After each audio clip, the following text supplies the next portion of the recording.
And hello, everyone. Welcome to the Warburg Infusion Entertainment Review. It's time for WAFER number 38. As always, I'm your host, Thomas, aka Mr. Warburg.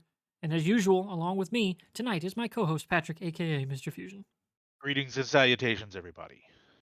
Of course, if you're watching this on Twitch, hey, thanks for checking out the live show. If you're on our VOD over on YouTube, head over to twitch.tv/Mr. Warper, where we stream these episodes live, generally every other week. But this week, we're kind of do we're recording this on Friday the 18th, and then maybe do an episode on the 21st ish, as me and Joey are going to go see Uncharted, and we'll see about making a show around that, and then a little bit of a break because the Batman is what's coming next, which I'm so very fucking excited about. And of course, like I said, if you're also listening on one of our audio services, we do kind of construct this show as more of a live stream video show. So definitely go follow us over at twitch.tv/Mr. Warburg. That's MRWARTBURG. And on tap tonight for this show, we're going to mostly be talking about the Peacemaker spoiler cast of the, season 1, because now there is going to be a season 2, which is fucking awesome. Yes, Cannot wait yes, for yes. it. We also got a little bit of, let's say, last 24 hours of cool entertainment news that we've been nerding out about on Discord. So we're going to hash out some thoughts on that as well. Plus, our usual, what we've been watching, what we've been playing and reading, kind of pop culture, what we've been up to since the last episode. So let's start there. Fusion, what have you been up to? You left me off in the pre-show about how you were getting caught up on the Expanse, and you are Yep. now up through episode 4. So what are your thoughts so far? Yeah, I'm into episode 4. I will say it's interesting. It's obvious they're building a very deep universe. By the way, let me clarify, I have not read the books, so I don't really know. I'm jumping into this completely blind, whereas a lot of other productions, I've read the book or the comic or whatever. Um, The first two episodes were slow. Not to say that they were boring, but they were a little slow. The third episode seems like it's trying to find its direction, and some of the secondary characters, like Jay Hernandez's character, is starting to show that there's a little bit more depth there. I know the ship thing is, like you said, pre-show. The ship is where things kind of pick up, and I'm excited about that. Yeah, it's just one of those shows where I'll be honest with you, I probably won't get through this over the next couple of weeks because I dip in a few episodes here and there. It's not like a Peacemaker or a Book of Boba Fett where it's just like there's enough to really get you moving along. It's a little slower, and it's okay. There's nothing wrong with that. But I mean, I'm enjoying it. Yeah, I'm enjoying it, man. Like you said, that once now that I'm at this point in the show in season 1, things are supposed to pick up according to you. So I I'm gonna take your word for it, man. and I said in the pre-show we're going to leave it there because I want to give it a little behind the scenes. So first off, why it's a little slower is it actually is like a space opera is how they Yep. basically build it, which Yep. is more unique than you think in terms of general sci-fi. Like a lot of it is a much faster paced kind of storytelling. So again, it's building all of the pieces so that way the crescendo can hit and just be fucking awesome. Like that's what like operas build to, right? It's all about building to that. The Expanse does that better than almost any show I've ever watched. It's just Yep. you got to get through it, And if you're not super engaged, your mileage will vary, but that's the case with literally every show ever. Yeah. There's no perfect show in existence, right? That's not a thing. But the backstory behind why it starts to pick up in episode 4 is that, and much like where the things really pick up in the book, the show started, rather the IP started just as a homebrew board game. Hmm. It was a homebrew paper and pen board game. And they were doing the show, they were doing the game, and then all of a sudden one of the characters who may or may not have been George R. R. Martin because the guys worked for him, the two writers, had to dip and was out of the game.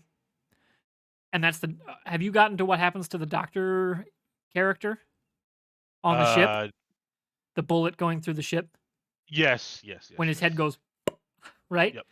That was the character whose guy dipped. So they just Okay. shot a bullet through his head. And Okay. then they were like, fuck, there's something here. Like, because they stopped playing the game, but they're like, man, this world is like, So it's essentially, they cool. were writing a script while doing running a Yeah. campaign And under. then they just kept spinning it and playing it out. And they were like, man, there's something here.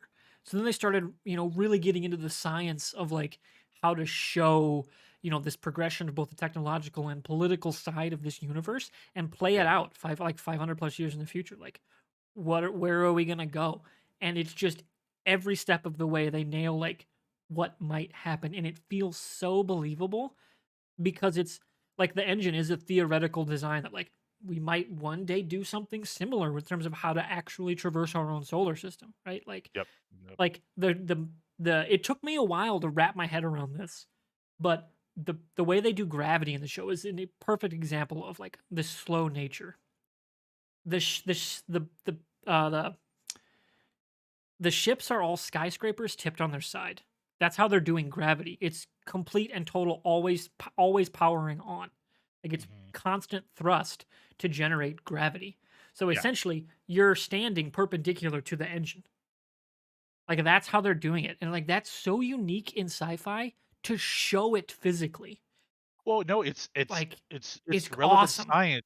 It's relevant science because if you know anything about like astronauts in training, that's how they get used to floating in space. They take you know Yeah, they do uh, the planes. Yeah, jets up in upper atmosphere, and they go up and down. Basically, with that movement, it creates a lower level of gravity, and they learn how to operate and move around in that low yeah, level of gravity. And in there are instances where there's not zero level, but minimal, like what is like you could sustain you to be like to survive on a planet. They move around and they get they float in the jet.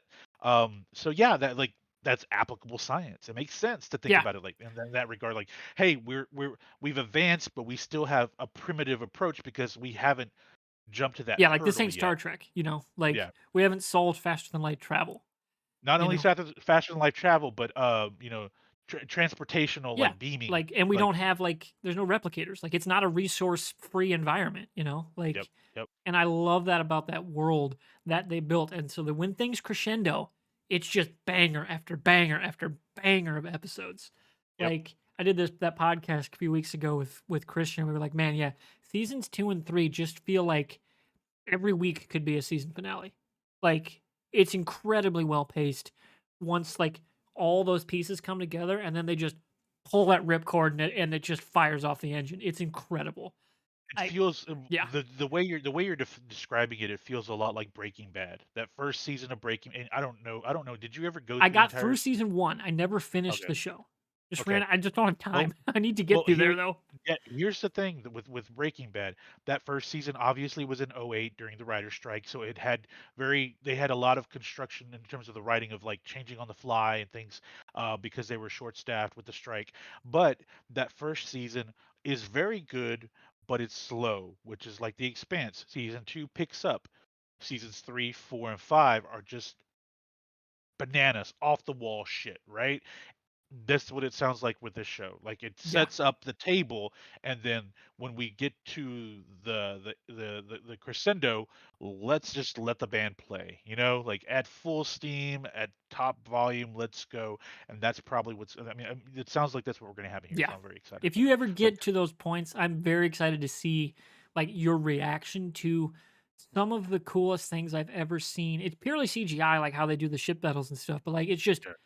once you it's like one of those things that's like, oh my god, this is incredibly cool to watch. And then you think through and you're like, oh my god, that that's how it would actually work. Like it's Okay. perfect all the way through. It's just and a level of attention to detail you don't often see. Like the space station is spinning at point 0.3 gravity. They Yep. pour liquid at an angle so it goes into the glass. Like what?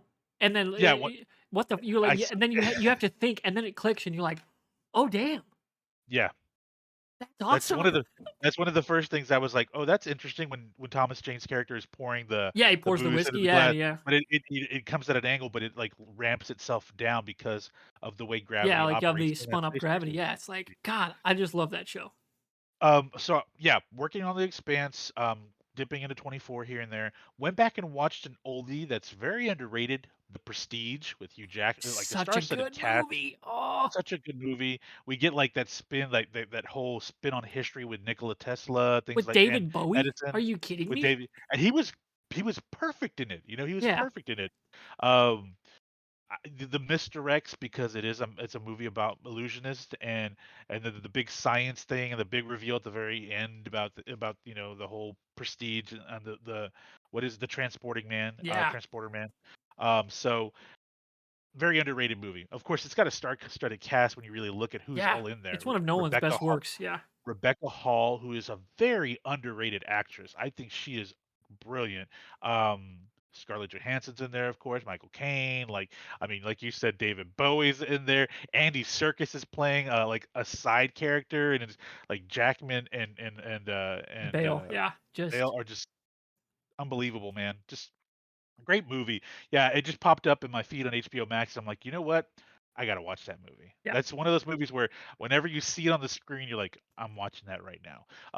Been doing that. Went back and reread just because I wanted to dip in a little reading. Um, Born Again, the Daredevil story that season 3 of the it's a TV great show is one. based off of. It's a lot. I mean, don't get me wrong. Season 3 of Daredevil on Netflix is really dark, but this is I don't think people realize how dark it is. Karen's story, she gets hooked on drugs and turns to prostitution. It's like it's a lot darker than you Yeah, realize how, you know, that they and it's definitely went from X to R in the yeah, season 3.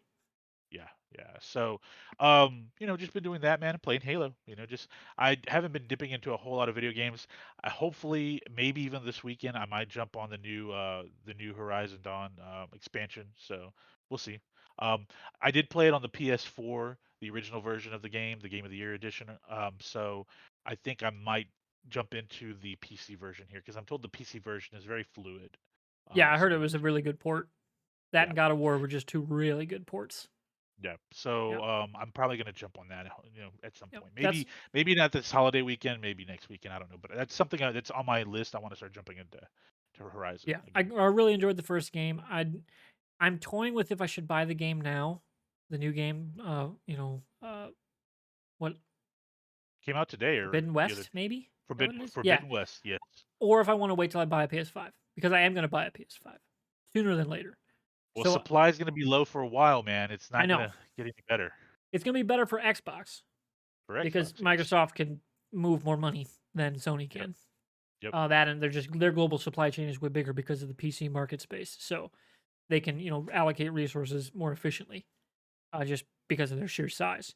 Um, but that's on my to do list. But to circle back, the Prestige, that twist is one of the most biggest like oh fuck moments I've ever had in a movie theater. Really? That Okay. and The Arrival, or just Arrival, which was Denis Okay. Villeneuve's, Amy Adams, Jeremy Renner, like sci-fi trippy weird Yep. like time Yep. and language. That's what put him in the North Yeah, American yeah. scene was that movie, The Once Arrival. once I realized what was happening in Arrival, it was another one of those like, oh fuck. It recontextualizes everything you've watched before. The Yeah. Prestige's twist is similar to that for me. It was like, oh damn, they're doing that. That's Yeah. awesome. Like kind of moments, and I fucking love that movie. And it's not an overly complicated twist. It's one of those, and actually I liken it to one of his earlier works, Memento. You Yeah, remember that movie? yeah, Like the twist there with the tattoos and all of that stuff, and the very ending. You're like, okay, it's not M Night Shyamalan in terms of like, here's the big twist, and you're like, it's kind of a letdown with that twist. Like The Village is one of the dumbest yeah. twists Oh, ever. it was the trees. Yeah, and it turns out they're in a fucking park, a state park, um, all of that stuff. Anyway, I think it's a really good movie, man. I mean, the cast are great. Yes. Um, Jackman and Bale really carry this one, man. Really do. And this is one of those because Christian Bale is the type of actor where, like, he's not someone that can morph into anything and it work because it's just like Terminator Salvation, perfect example. He was a horrible John Connor. I think that was a horrible role for him. And Mick G just being the producer of that, it just there was a whole lot of layers Yeah. to that thing that was just a Man, that mess. was a But great what if movie though. Man, what if they nailed it? You of know? well, what if they went with the original ending? That Yeah, would or have or been just like what if they had like actually gone with Worthington's character being like important? It's like well, all you got to do is just he just needs a robot heart. You know what I mean? Like that kind of dumb. It's a cool setup, and then the dumb bullshit of the universe that they decided to stick with. Oh, he has a human heart. He's gonna transplant it, but his heart just got punched by a Terminator. So yeah, that's totally cool for a transplant, guys. But if you yeah, accept that logic, he's a robot. Just put in a pump. Like it's not that complicated. yep, I agree. It's one of those Now, movies that, oh, there's some cool shit. Oh, there's some dumb shit. Now, here's the thing with that, they went with the original ending, and you know the original ending, right? That I had been vague. shot. Okay. Oh god, So, I know of it the story, but I gotta okay, refire the so synopsis. that of course, that's where one of the earliest memes of Christian Bale going off on a like a a set director, Yeah, I remember that freaking out about on set. okay. Yeah, Not long after that, it was leaked, the ending of the film, the twist got online, and the twist was that John Connor is dying, and rather than doing the heart transplant, they let his body die, and Sam Worthington's character basically takes his face and becomes John Connor. Like he doesn't. It's not John Connor at all. It's Worthington's character. the whole time. It's like everything Yeah, that happened after was his yeah, character. they say like we can't save him, he's gone, but you become John Connor. And so that's what happens. He sacrifices whatever he thought he was or he wasn't or whatever. His new purpose was to be John Connor going forward. And that was his new life. He was obviously he's a robot, but or a cyborg or an android, whatever. I can't remember now. Was he a I can't remember. Was he I an guess he would have android been or a classified as a cyborg because cyborg he still because had his like heart human human components. parts components. Okay. But he takes John Connor's face and becomes John Connor, and he's still who he is, but he's living Yeah, a life I like vaguely Don remember Draper. this now. It was this. And so the Yeah, internet fucking found out because it was leaked. They had like there was a huge meltdown online about it, so they reshot the whole thing where his John Connor lives. But that was going to be the McG big plot twist of the movie was John Connor dies. Yeah, he dies, but his character and his face live on through a Terminator. So yeah, that's the irony of this movie was supposed to be that. yeah. Again, it's not a terrible idea killing him at the end, but like that, the twist with it being him taking his face was incredibly stupid. Yeah, yeah. That's So anyway, again, that's that movie in a nutshell. Oh, it's yeah, not bad. That you fucked it up. yep. That's basically So that's Terminator Salvation. that's what I've been doing, man. How about you? Um, yeah, that's about it for me. Except I went and saw Death on the Nile. That was a damn good murder mystery. I kind of want to go watch Murder on the Orient Express now. Like Kenneth Branagh is, I'd say he's an acquired taste, Okay. both as an actor and a director. Yeah. Like some of his movies are just fucking weird. Like Thor is really weird when you think about it. Like it's like 30% Dutch angle. Like, and like dyeing a guy's eyebrows to be blonde. That's weird, right? Like he's a weird dude, right?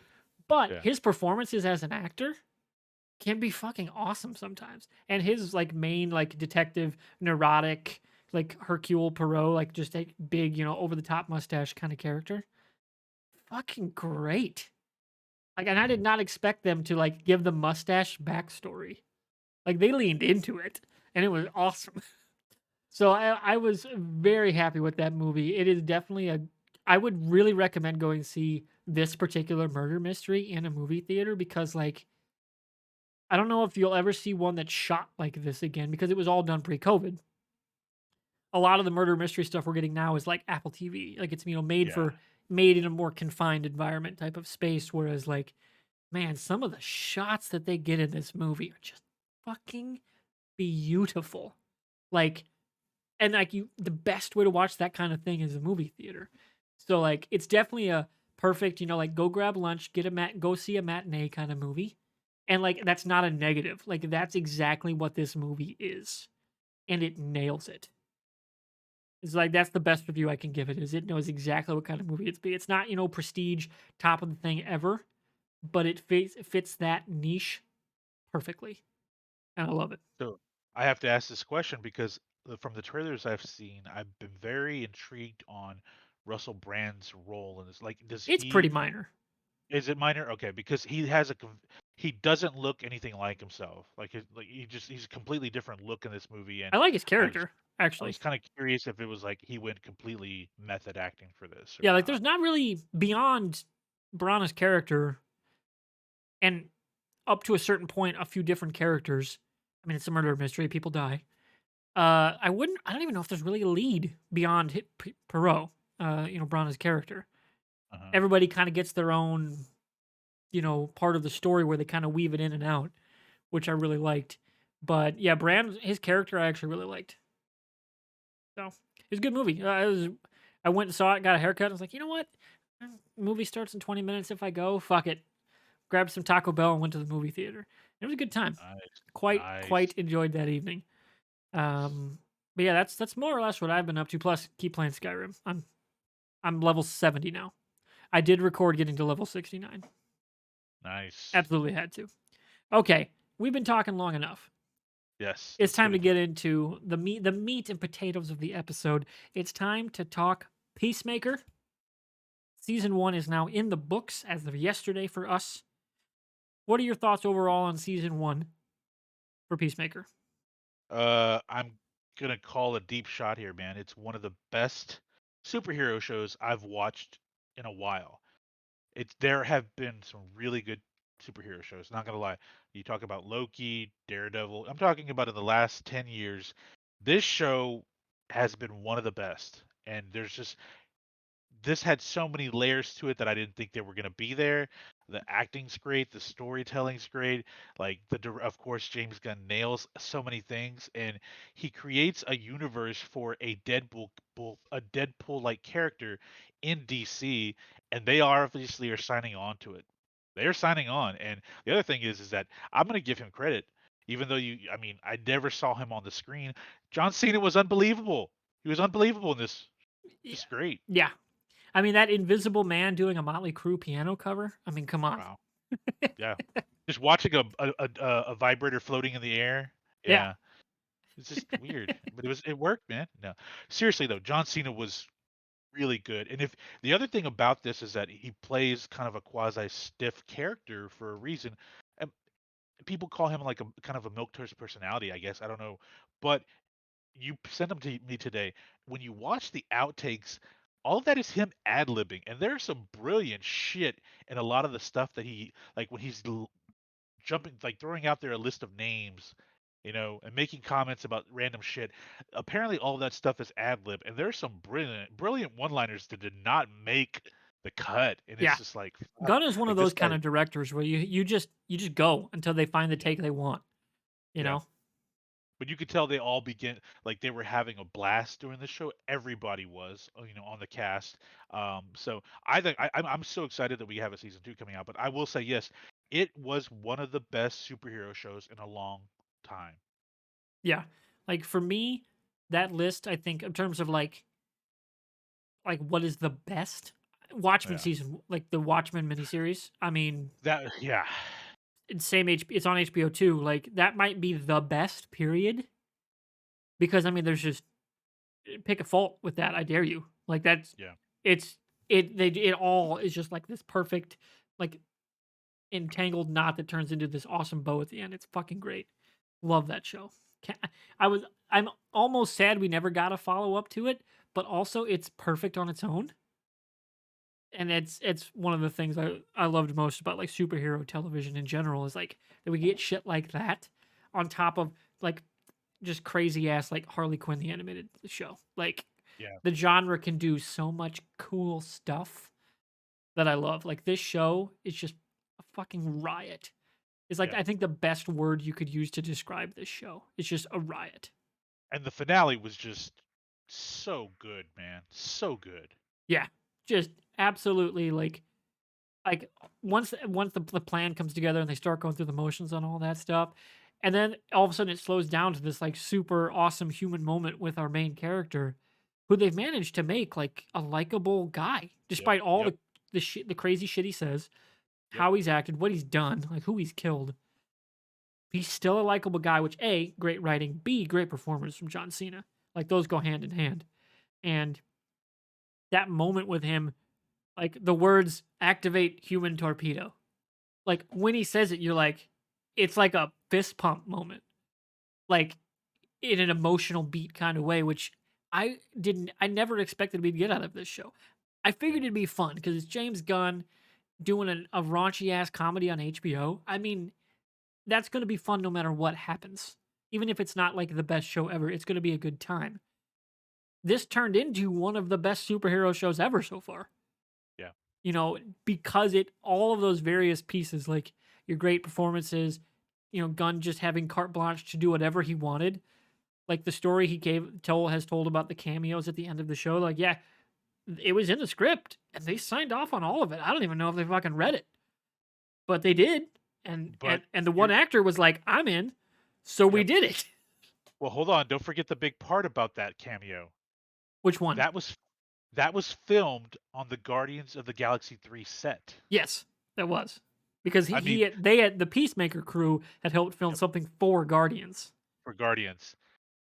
And Feige was like, "Go ahead, film it." But I'm sure Feige is he's not fuming, but I'm sure he's a little mad because of the response for this show, the reception for this rated R superhero I actually show don't think that Feige exists. cared. I think he almost like he reminds me of like a Phil Spencer type of guy, where like he Okay. wants the industry to be better all the way around. He doesn't care specifically about his own IP to the detriment of all others. He wants the industry to be awesome because he's a Well, fucking yeah. huge nerd. Like Feige is like one of the nerdiest dudes ever. You know, like didn't he? Well, it Wasn't the story yeah. he got his start with the Fox EP stuff because he knew all the comic shit, Yes, that's and right. that's why they kept coming to him for stuff, and then Yep. he parlayed it into a producer and then executive producer roles, further down the line. And then of course now he's Kevin fucking Feige. Like Yeah. the dude's just an uber nerd. Where like much like Spencer with Xbox, the guy's just a huge fucking gamer, right? Like anytime he comes on like a kind of funny show just to talk about games, you're like, yeah, that dude fucking gets games. I see why he's the CEO of Microsoft, right? Like he gets that shit. I think Feige really wants DC to also be putting out dope shit because that just Well, helps everybody. let me ask you this because we have this collection of uber nerds that are helping steer this content for us, which is a good thing and a bad thing when you think about people like Joss Whedon. But I think, and it may be not in a negative way, but I think what you're talking about is healthy for what we have here. But people like J.J. Abrams and Joss Whedon have almost a bit of an elitist, nerdy, like they're elitist nerds, if that makes sense. Like they feel like Yeah, like their idea of how to build this is better than everyone else's idea. Especially Joss Whedon. We all know specifically he him. I would say Abrams' issue is he's the quintessential idea man. yeah. Like he is the personification of that, which is has pros and cons. Whereas like Whedon has a lot more cons because of a lot of his neurosis bullshit around Yeah. how he acts. Abrams, I have yet to really hear stuff like that ish, but again, he doesn't he's not all up in your face about it like Whedon was, Yes. when he's making stuff. Like he's promoting it and all that as is his job. But like he's not like he was never really leading stuff in Hall H, you know what I mean? Like he Well, wasn't championing himself as King Nerd, yeah, you know? yeah. I think Whedon saw himself basically being parallel to Jeff Johns and eventually taking over what ended up being Feige's role with Marvel and Disney. I think Whedon thought that was going to be him. But anyway, all that aside, Yeah. look, um, I look, I don't, I'm like half joking when I say that Feige was fuming because realistically, it doesn't hurt them for DC's properties to be successful because that's never been a thing. Like early days of comics, people like there was the which you could steal people like steal readers from the other label, but when it hit the 90s, these like comic book fans, they were buying all of it. Like they were buying both. There was no like Yeah. pulling the one side or the other. And The then of market course when we became so much yeah, bigger.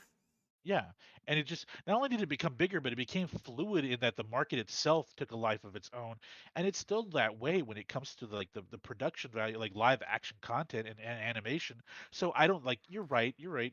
Feige probably thought it was like, hey, he probably saw dailies and stuff as a I'm sure James Gunn because he's connected to Marvel still. He saw what he built with Peacemaker before he jumped back onto Guardians, and he's like, this is really fucking good. Like this is great, and I'm happy for you. And like, James Gunn tweeted out yesterday, this is one of his most like it's one of his top projects he's ever worked on. Like he loved the cast, he loved the crew, like he was just so happy with the experience that obviously he was, hey, if they let us do a season 2 and DC's like, fuck yeah, you're getting the card. You go It's ahead, the get ready to work on that's the season crazy 2. stat. Their viewership was up 44% from the premiere. Yep. From the That is premiere. absurd. Yes. Like that is word of mouth at its best. Yep. Like going up almost half your viewership in the span of 8 weeks. That's fucking incredible. Yep. HBO needed this so Yeah. badly, and it hit every box they wanted. It was great, fan reception was awesome, and it drove them a fuckload of subs. Yep. Like, you couldn't ask for a better market for them to continue making the show. So my question to you is HBO going to do the Disney approach now and start green lighting DC comic They TV already properties? kind of are. Like, Batgirl's been shooting, haven't they? Batgirl's been shooting. We don't know what's going on with the Gotham story. I Remember the I think the they're in this weird spot where they don't know what they wanna do with where they left off of the Harley Quinn side of the universe. okay. With the suit like, Okay. they left off Birds of Prey in a spot where they could do a show. Yeah. You know, like, you Yeah. could do a show of, like, the Birds of Prey in, say, the DC universe of wherever Oliver Queen's hanging out, if you wanted to, like, reintroduce Green Arrow. Like, because him and Black Canary are obviously very tied together. Like, you could do that, and that'd be a dope show, especially if you got Stephen Amell to come back. Just saying, it'd be dope. And Uh, he has he said said he that publicly he would love it. he would love to do a Green Arrow show on HBO Yeah, like Max. He has said specifically, that. he said that. So I'm like, Yep. they've left their universe in a actually pretty cool spot when you think about where they could take the different components of it. The only one they haven't really mined so well is like the Batman side of it and the Wonder Woman side of it. Yeah. Because like they're very different things. Like obviously the Batman stuff, they're getting there with Batgirl. And that could lead into more things, like League of Shadows. Like you could get into the Cassandra Cain stuff, like if you want to do that part of the world. Like, and then like Wonder Woman stuff's more like if you wanted to do like a Greek god story, but they're kind of doing that with Shazam. Yeah. And rumor is she may be showing up in there, which was a pretty strong rumor, and it kind of makes sense when you think about how it would function in their universe. They got to get a popular character into the Justice League and mash them up somehow. They have to. They can't leave Okay. Shazam on his own. So let's talk about potential Justice League characters, like popular characters that could get their own show. Aquaman obviously is in films. Flash is in films. The big three, the Trinity, are in films. Superman and Lois is dope as fuck though. Like I've been Yeah. meaning to get caught up on season 2, but like shit, they're doing Bizarro really, really No. well. No. Bizarro. The Bizarro episodes are just brilliant. Like Yeah, they've like they're done an nailing amazing it. job. Yeah. Yeah. No. So that is Arrow versus Ish. Superman and It got Lois. HBO Max funding and kind of co-financing and directing. It's a Yeah. weird like crossover because who knows? Like it probably will move over if they do sell the CW. I could see Superman and Lois being just hey, it's just an HBO show, right? Yeah. Like because man, it Okay. looks gorgeous. So let's set. Okay. We have Superman, but what other Justice League characters like big name characters? A Martian Manhunter film? No. I mean, show? No, that doesn't feel like that would No, and he carry would it. be a good anthology like character that bounces around different shows because he What can could be a good shapeshift. what could be a good comedy because it can become interesting would either be obviously Though Plastic I will Man say, or his Firestorm. as in a number of different runs, Martian Manhunter just playing a human detective, right? Like Okay. could Yeah. be a fun beat, right? Of like it's just it's just this character, solving crimes, traditional procedural cutscene, like end credit scene, like supervillain, like oh shit, our detective is fucked because this guy's this like big monster, like it's a Solomon Grundy or something, and all of a sudden you see the red eyes fade to black. What the fuck, right? And it's Martian Manhunter. Yep. They could do something cool there with him because his backstory is super tragic. Like it's dark. If you Yeah. go with the last Son of Mars The last story, Son of Mars story. Yeah. other stories have Mars being a more vibrant society and still active and part of our solar system and stuff. But depends on which version you do. You could do obviously the street level heroes like Green Arrow, but you get Yeah. lampooned into Hawkeye. Even though I think Green Arrow's a better character because he's actually a character. Like he was like mayor of his city, and like done things in like his Yeah. social media, like his social commentary as a character is like a defining part of him, which I really dig. So he was a Chris is good right. Chris is right in the chat. We're forgetting that they are doing a Green Lantern Corps show if they ever do it. if they ever We do haven't it. heard Yeah. anything about it since they said it. Yeah. And they're in this weird spot where I don't know if they really think they're going to continue the Arrowverse. Because Yeah. I really felt like they really wanted to do Green Lantern Arrowverse. Like, oh, it felt like it. They were leaning into it super hard out of nowhere. Yeah. And They now the teased Diggle it. stuff is just like, They yeah. kind of meta lampshaded it early in the Arrowverse run, and then they were like, oh no, he's actually General Stewart's son. Wink, right? And then in the finale, they went fucking hard at it. I was like, Yeah. oh, they really felt like it. And then And they now went his nowhere. appearances yeah, now his appearances, I can't open the box anymore. But Really? Like, apparently, now on Batwoman, they figured it out. So I'm okay. like, okay, if you're gonna tell me oh God, his name is David Ramsey. That's it. Yeah, David Ramsey. God, he's such a perfect casting for Jon Stewart. Just fucking do it, man. Just give us a Green Lantern series with David Ramsey. It'd be awesome.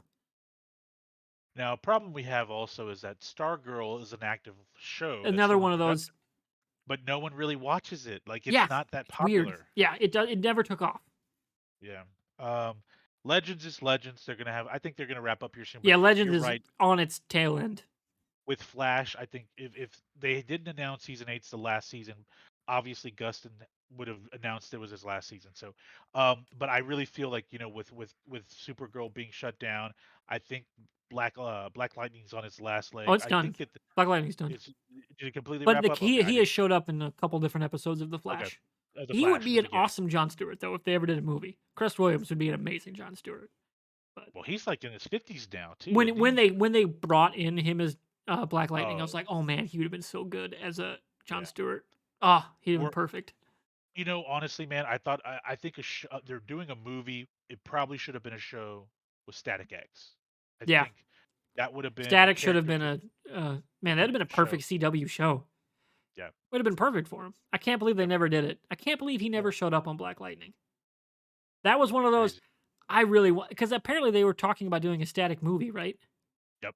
Well, they It felt announced like it last year. WB was like, no, you don't get to use Static because we're At gonna use him. Fandom at the last Yeah, they Fandom were they like, yeah, announced Michael B. Jordan's production company's behind it. Yeah. yeah behind it. Yeah. So, um, look, man, like there's so much like for me it's great comic content that they're putting out there. I enjoy it. I loved Peacemaker. I can't wait for season two. I think with how it exploded for HBO Max, don't be shocked if Margot Robbie makes a cameo or we get Stallone's King Shark getting doing a short Oh, for cameo. sure. Like we're gonna have a Suicide Squad, at least one or two cameos in like a FaceTime or a video or in the background, like in a news broadcast. We're gonna see something to where they kind of pull it back into that world. Um, but I mean, like it's so interesting to me what's gonna happen next because with Waller being outed, with Task Force X being outed, it's like okay, it's almost like the end of the Winter Soldier. It's like okay, what happens next for these Yeah, guys, like you're blowing up Argus. And It's kind of like you blowing brought up this Shield in the MCU. Yep, you brought this up in just off chat was Rick Flag, man. Like, what happens if he shows up? It's possible we get like some type of like return, like a surprise, Yeah, shocking return that he lived because he. I mean, we've had several flashbacks to Peacemaker killing Rick Flag. Obviously, there's an unfinished story there. Makes yeah, sense. He's rescued. He has robot parts now, so Rick Flag is a cyborg, and he's looking for payback.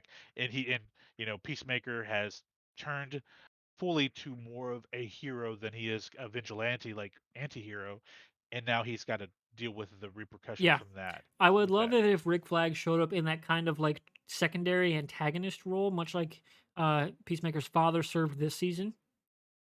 But turns out he sees what Peacemaker's doing. Is like, oh no, we're cool. I forgive you. And then they team up and go kill things. Right? yeah, Like I could see that being that arc of he comes back, vengeance is on his mind, but then he like sees, like watches from the sides and sees, Peacemaker, like this is not the same guy. Like man, killing me really did change him.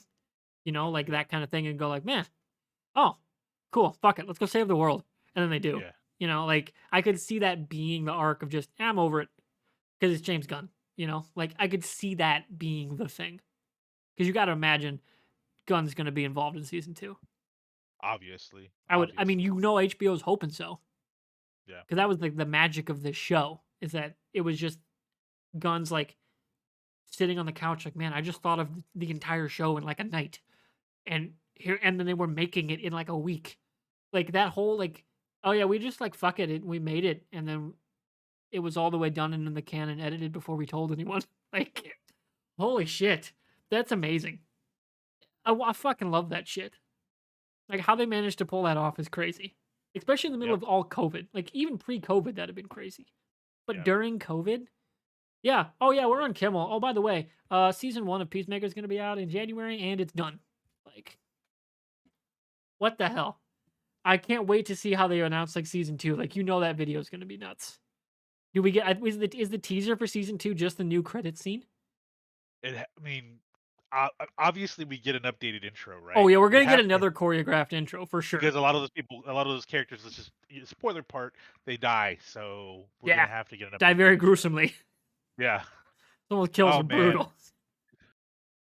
Oh man. And then the cow, the death, just Oh the human torpedo with the cow, and it's just oh man, it's like it goes from like zero to gore like pretty quick, and just comes right back at the end of it. Vigilante. I was I thought he was going to be a kind of a nuisance of a character, but he grew on me. He yeah, really grew on that me. kind of And good by guy the end, sociopath is awesome. yeah, yeah, Similar to the Expanse, Amos is a good guy sociopath. But you okay. haven't got to some like real heavy Amos stuff. No, But I have not. like, I think episode 5 is when you're gonna start to see who Amos is. You're about to get there with Amos. He's one of my favorite characters ever. So good. But man, it was a hell of a season for Peacemaker. I did not expect this to be as good as it was. I knew it was going to be good because it's James Gunn, but I didn't think it was going to be this good, man. Like this good because the soundtrack, soundtrack, the aesthetics, I watched for every episode. I watched the intro. I did not skip the intro once, man. It's like there's just so many things, and it's just because HBO gave James Gunn a bunch of money and said, "Okay, do your show however you want to do it." And look what we got, and of course the cameo, at the end, it's just like it was fucking hilarious, Yeah, I love just how for he him. was like, yeah, Yeah, we knew the cameo. One of the cameos was gonna be Momoa because of the yeah, fish jokes. fish We knew jokes. Yeah, they were in the script from the jump, so we immediately called Momoa and was like, "Hey, end credit scene, like, can we film something? Right? Like, you're gonna be doing stuff for Aquaman 2. Can we get you in the costume and just do a thing for like yeah, real quick?" And he was like, "Yeah, Momoa was on board like immediately as soon as I pitched him. He's like, fuck yeah, I'm in." And then the Ezra Miller stuff came later, yeah, with the Flash part. He was like, "Yeah, I guess someone told him, yeah, like Miller really likes your movies." yeah. He's a huge Guardians fan. Yeah, Yeah, and so he ended up showing up and like, behind the scenes, like, "Oh yeah, you're in the Justice League too, so fuck it, we'll have a moment with you and Aquaman because both your movies are coming out." And I love that. I want to get a gif of that. Fuck you, Barry. Like, I want to fuck you, get Barry. that gif. It's so that whole ending like tag with them was awesome. Ah, loved it. And then we get another superhero that Peacemaker makes fun of. Apparently it is canon now that Green Arrow is a brony. Yeah. So, God damn, man! So that's why Like I the would want it to be Stephen Amell because the dude has played wrestlers like and been in the ring. Like I would love to see them face off, like in a scene together. Like yeah, not fight, but just like be opposite each other and like do something. Because Amell can do comedy pretty well too. Like I don't know if he's on Cena's level in terms of comedic timing because Cena's just got a fucking knack for it, man. yep, Like yep, you just see him just absolutely destroy the cast during those gag reels where he's just oh, God, fucking going. And it's like, yep. God, that dude, when he is on, it's incredible. But it's not just that he's quick witted. It's just like there's really like it's deep witted too. Like some of that shit he throws out there, you're like, holy fuck! Like he just responded with this whole. There was one where he responded. Oh, the engine thing where he's fucking with Harcourt about what to look how like the internet's never wrong, and she's like, I know more than the internet. He's like, do you know how to change the fucking pressurization of a 248 Hemi engine? Like just boom, boom, boom, like that, and you could tell she's just like, fuck, like she broke Did not character. expect that. She's like, whoa, that was too fast and too deep. Like, whoa, yeah, it was just watch the gag reel. You have It's to go great. watch the It gag was reel. It's great like, 9 minutes. Plus, you get some yeah, awesome Christopher Heyerdahl. It's one of my favorite bit character actors who shows up in like so many sci-fi shows you watch. Like yeah, Christopher Heyerdahl has been in that show. He's a Canadian actor, I think, who's been in like all the Stargates. He's been in most of the Star Treks. He's been in. I don't think he's been in anything Star Wars yet. no, I don't Probably think will be so. with all the shows they're doing. Um, but man, he's been in so much stuff. Like been in Supernatural. Like he's been in, like a bunch of those like genre type shows. And him Yep, showing up as a cop here is just this like menacing and then the alien version. a perfect cast for that role.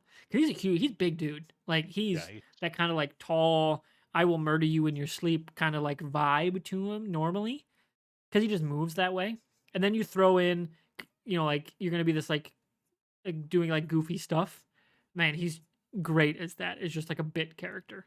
and he's funny in the gag reel. He's Oh yeah, hilarious. that breakdown scene in the forest, Yeah. fucking lost it. Like that is amazing. That is just so good. Where he knows the whole time, oh, this is just gag reel shit, and he just Yeah. fucking goes. Like, Yeah.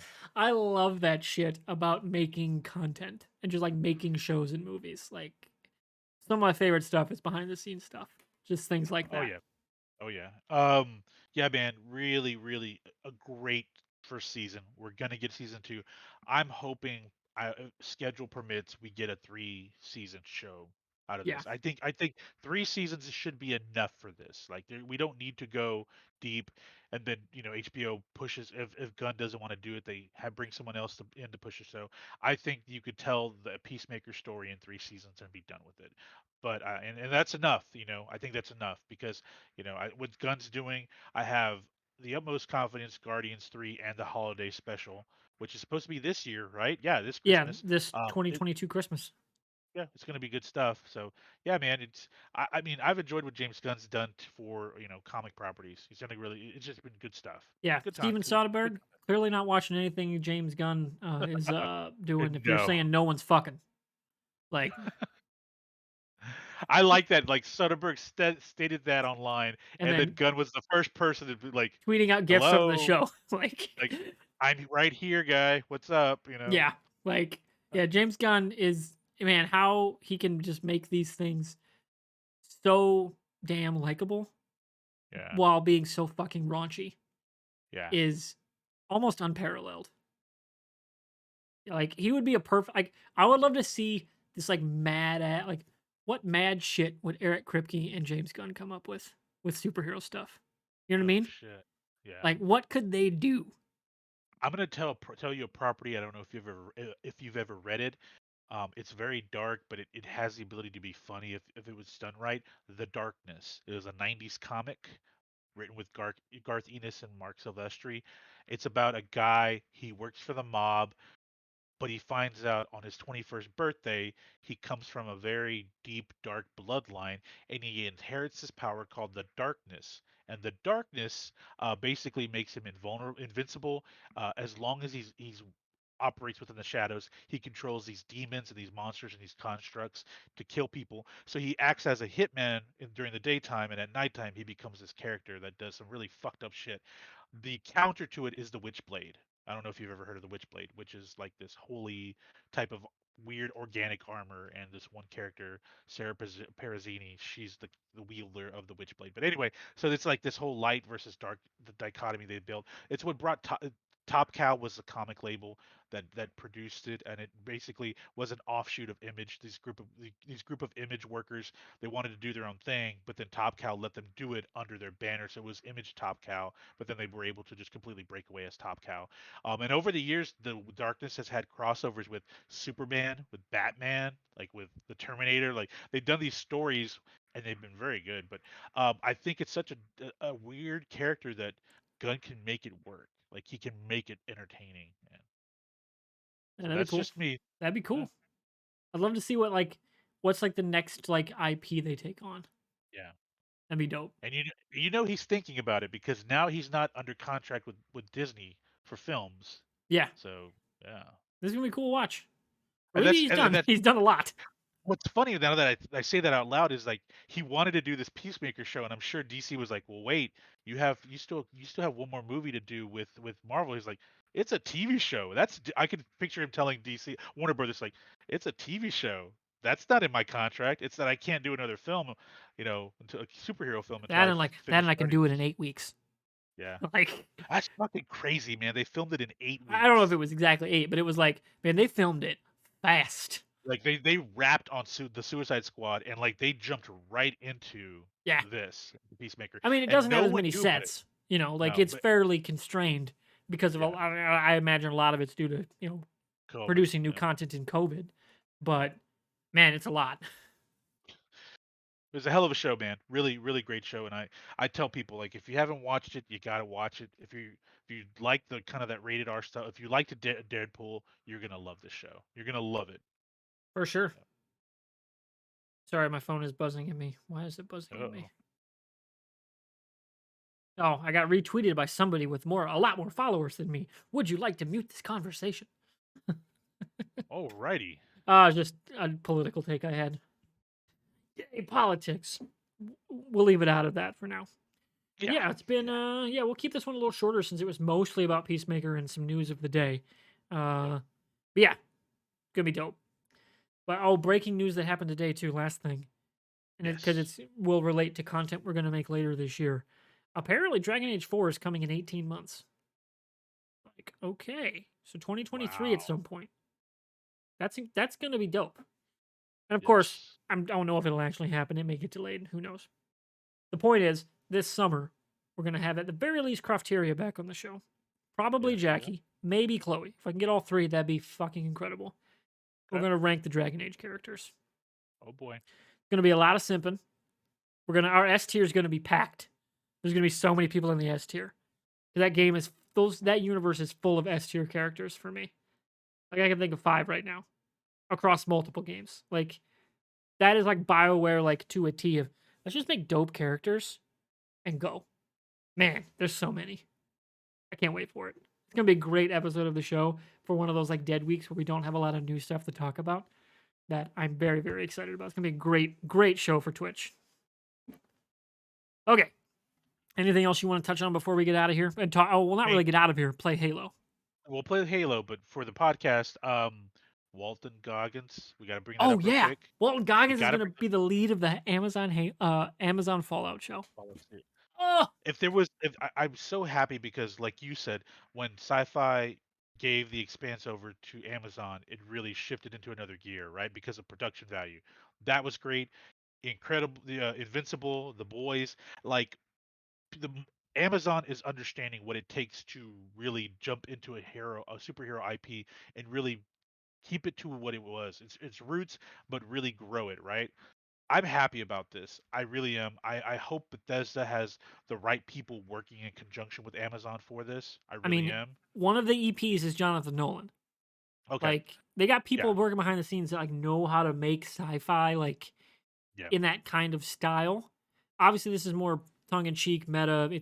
Fallout is very on the nose, like like Yes. political allegory and stuff. But there's a lot of behind the scenes stuff that make me go, "Oh, I think they actually get this." Like Yeah. the lead's gonna be a ghoul, like, and it's played by Walton Goggins. Like, Who's they who's get this. really They like, get this yeah. property. Like, just when you look at him, you're like, I can see him in ghoul makeup, Yeah, and you're it like, works. I mean, he's got that again, similar to Hyrule. He's got that kind of lanky Yeah. body movement where like it's how he moves is part of his presence.